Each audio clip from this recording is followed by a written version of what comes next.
Now, there's a rapid push by officials to ban the controversial Confucius institutes.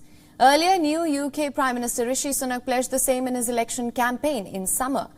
The UK Prime Minister announced during the summer leadership campaign that he would shut down the 30 Chinese culture institutes. Sunak also labelled China the largest threat to Britain, world security and prosperity this century. These institutes, they're based at universities across the UK. They are set up to deliver culture and language classes to international students. However, the institutes have been accused of being a front for the Chinese Communist Party to clamp down on critical views on China. According to reports prior to her departure, Liz Truss ordered preparation to be made for a consultation on banning the institutes. Many conservative leaders are calling for the ban on these institutes immediately. The institutes are banned in other countries such as Sweden. The United States has axed down on Confucius institutes by restricting funding to any university that hosts them.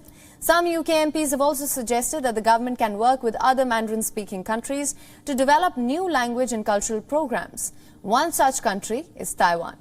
Earlier, China said that it will continue its bilateral relations with the UK as it receives a new leadership under Rishi Sunak. We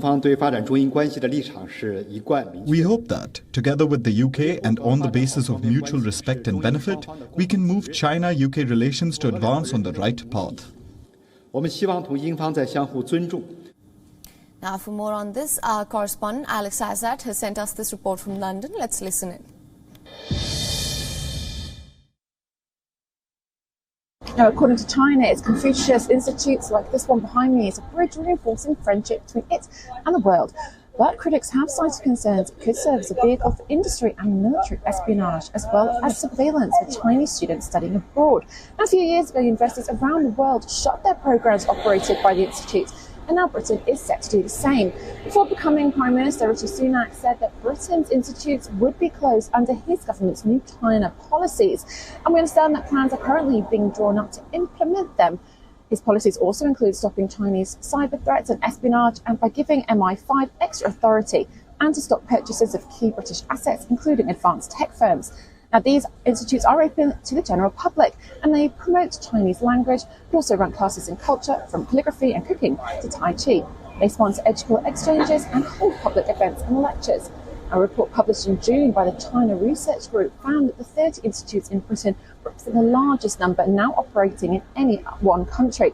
The report said that almost all of the nearly $31 billion that Britain spends on Mandarin language teaching in schools goes through university-based Confucius institutes like this. This is Alex Isaac for WION. World is One. WION is now available in your country. Download the app now. Get all the news on the move.